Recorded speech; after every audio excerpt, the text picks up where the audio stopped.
Diversify, diversify, diversify. Everyone talks about diversification when it comes to investing in the stock market, and I'm here to tell you a little bit about diversification myself today. Just so you know, everyone is right. Diversification is the key component of investing to protect your portfolio from losing the majority of its value given world events or just in general. If you invest in just one particular thing or just one particular stock, say for instance Tesla, that means that you're going to take all that risk that comes with being invested in that one particular thing like Tesla. You'll make a lot of money when Tesla goes up, and you'll probably lose a lot of money when Tesla goes down because that is the only position in your portfolio. So of course you want to diversify yourself so you don't take as much risk and you can still make money even on the back end. When a lot of people might be losing money in one position, you could be making a lot in another position. So in today's video, I'm going to break down some options you can go about when it comes to diversifying yourself into the stock market, especially as a beginner investor, which likely a lot of people are if you're watching this video, or you just want to know a little bit more about diversification. That's cool too. So sit tight, stay tuned, stay locked in. We're going to get this video started right now.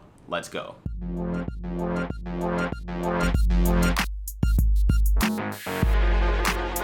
Real quick, if you guys haven't seen my content before, my name is Dollar Mike, aka Michael Mitchell, and I make personal finance content here on YouTube. You can see that over the past couple of years, and I also document my entire investing journey. I've been investing since the stock market crashed around COVID of March of 2020, April 2020. So if you're interested in that type of stuff, investing, saving your money, credit card, budgeting, crypto, it's all covered right here. As long as it's personal finance related, I got you covered. So if you're interested in that stuff, like I mentioned, definitely hit a like on this video and other videos if you find interest in them, and hit that subscribe button to see more content like it. Now let's talk about diversification. As I mentioned before, diversification is one of those key components that you need in your portfolio to essentially keep balance. The stock market itself is broken up into different asset classes or sectors. Those classes of stocks offer different things as they contain different type of companies that you can invest into. For example, you might want to be invested into the energy sector, and if you are invested into energy like stocks, then you might invest into stocks like Exxon, maybe you might invest into Shell or Kinder Morgan. Or you can go ahead on the other side of things and maybe get yourself some consumer discretionary stocks. So you might be invested into stocks like Walmart, stocks like Procter & Gamble, or a company like Coke. With energy is pretty self-explanatory on what exactly it is, but of course it's going to depend, the stock prices would of course depend on the market value of what's going on with oil, what's going on with electricity, gas, all that kind of stuff. For consumer discretionary, people are likely going to buy products from these different type of companies no matter what's going on in the world at any given time. No matter if we're in a full-blown recession or if the economy's booming, people will likely buy their products. When you look at a company like Coke, they have a whole bunch of soft drinks and different types of waters. People are likely going to buy that anyway. Procter & Gamble, they offer a slew of different things that you can go and buy, like shampoos, soaps, and stuff like that. People are going to buy that. On top of that, you look at something like Walmart. Of course, Walmart, generally, they offer pretty much the cheapest prices on most of their products in the store. So if people are trying to save a lot of money, especially during a recession, which who knows, that could happen, then people will likely go to Walmart versus going to Target to go and buy something. So being invested into consumer discretionary is definitely a nice little defensive play, and being invested into energy is definitely something that you take a little bit more risk with, but overall having that balance is what you need, and that's just two different sectors. Investing in all these different sectors can provide balance to your portfolio, just like the avatar provides balance for the world. Anyway, a huge mistake that beginner investors make is by investing into too many different stocks, or being too over diversified, as they say, by investing into too many different stocks, or simply investing into too many different sectors with very little money when they first start out. And if you need a prime example of that, go check out some of my previous videos. This journey is, like I said before, has been an investing journey, so you're going to watch me go from the beginning to the end.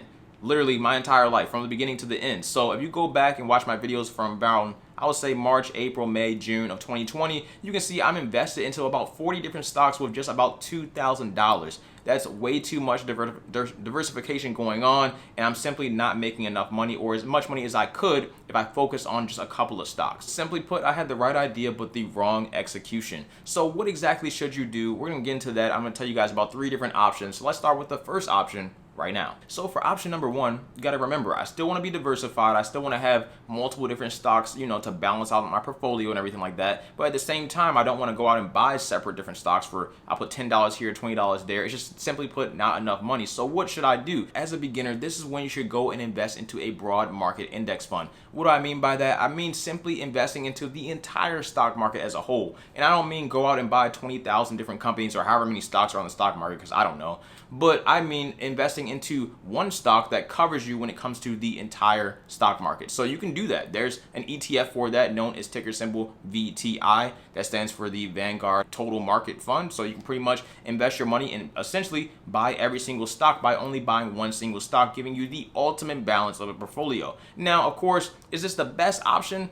Maybe, probably not. I personally like a little bit more strong companies, so I would focus on maybe just investing into the top 500 stocks in the United States. So I would go with ticker symbol VOO. Off the bat, this would ensure that your portfolio is already well diversified and you'll be tracking the market entirely. You'll be tracking the market exactly what happens. So when you go on TV and watch and see what's going on with the stock market, if it's up that day, if it's down that day, you'll be up that day or down that day. You'll also limit your risk as far as how much money you can lose in any given time, but you also won't make as much money as somebody that might be invested into one single stock that's going way up. So it has its perks, it has its benefits, but it has its drawbacks as well. But it is a great start and it is a nice understanding to get you invested into the stock market. So I definitely recommend it to everyone.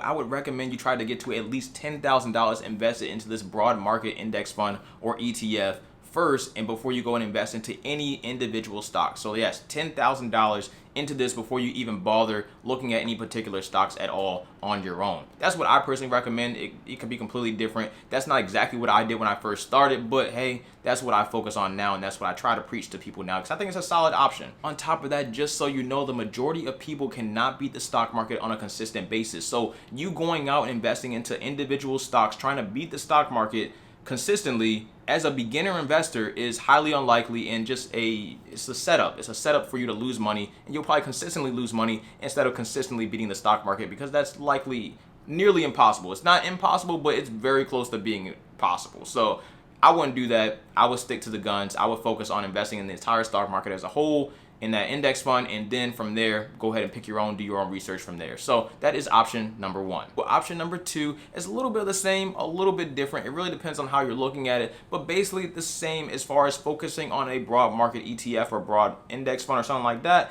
and then also investing your money into other ETFs or index funds that may be beneficial to you. So what do I mean by that? I mean by go out and get VOO, so that way you're invested into the top 500 companies in the US. And then if you're a dividend investor or you want a little bit more dividend income, and definitely watch my dividend videos to learn all about dividends.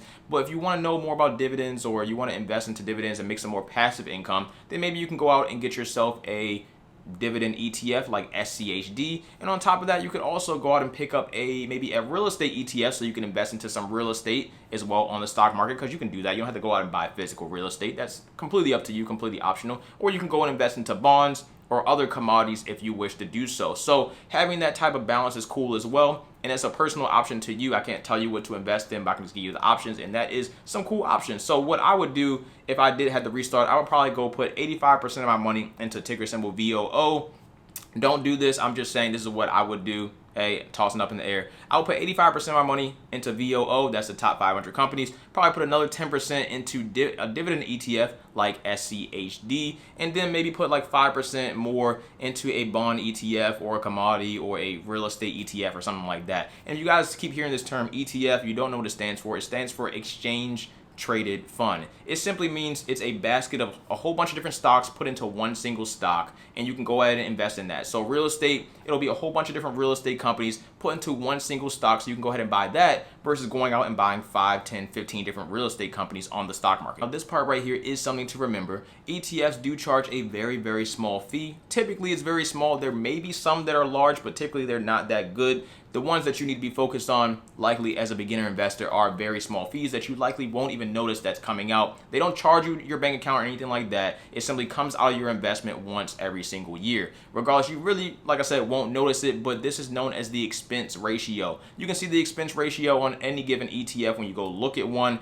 And on Robinhood, I can just pull up a screenshot. It'll probably be right here to show you what it looks like. It'll say expense ratio, and it'll give you a percentage. Usually, I've seen expense ratios for the ETFs that I'm in is about 0.06%, so they're going to charge you about 0.06% of whatever money you got in there every single year. But if you're likely making way more than that if it's a solid ETF, or if you're just invested into the entire stock market as a whole, you're likely making way more than that, and it's not noticeable. But they do that because, I mean, they have to make money as well. So yeah, and you're using them to make money, so it works out. Regardless, it's not a big fee, but it is something to pay attention to, because there are some commodity ETFs and stuff out there where they might charge you a 1% or 1.5% pretty much fee every single year. And if you're not making money from that ETF, then you're definitely losing a lot more than getting charged a 0.06 fee versus a 1.5% fee. It's a huge difference. So just putting that out there, letting you guys know. But for the most part, as a beginner investor and focusing on some of the big ETFs, you should not have a problem with that at all, and the fee is you're not going to notice it. So yeah, just wanted to let you guys know though, because that is a thing. Now for option number 3, what exactly should you do? I would say option number 3 is definitely the most riskiest option, because you're actually going to be investing into individual stocks. But what you would do is, or what I would tell people to do is, try to focus on at least, or at most, 5 different stocks. 5 different stocks across different industries, and those 5 different stocks will be pretty much the pillars of your portfolio. So you're going to be doing all the research on these different stocks. You're going to be checking their financials. You might hop on their earnings calls to see where they're talking about. You might watch the news and make sure you're focused on them, or not watch the news on TV. Just actually focus on the stock when you're reading news and articles online. But you want to focus on the company. Make sure you know the ins and outs of the company, how they're making money, how they're losing money, how much debt they have. All this stuff is public information, and we can do a whole separate video talking about that. But the point is, you want to know the ins and outs of these companies that you're invested into, because, I mean, it's your money. So if they're not doing well, then your money probably is going to go down, because their stocks are probably going to go down. So like I said, focus on at most 5 different companies, and have that be the pillars of your portfolio across different industries or different sectors, and that'll be your balance. Go from there, build from there, and you'll learn a lot doing it that way. You'll learn probably the most from doing it that way. And like I said, you could also likely make the most, and you could also likely lose the most, depending on what you're invested in. So it's definitely the riskiest way to go about it, but more fun in my particular opinion. I have my video notes here next to me, and I have 5 stocks that I think, if I was to restart today, I would probably go with these 5 stocks as the pillars of my portfolio. Now, this could change tomorrow, literally tomorrow, because something could happen you don't know. But I got Apple on here, Procter & Gamble, Chase, or JP Morgan Chase, Exxon, and Realty Income. Those are the 5 pillars that I would probably make in my portfolio for right now. Like I said, do not just pick these companies because I just said them in the video. I'm not a financial advisor. I always preach that. Do your own research and you'll be all good to go. But that's probably what I would focus on, maybe, if I was to restart my portfolio today.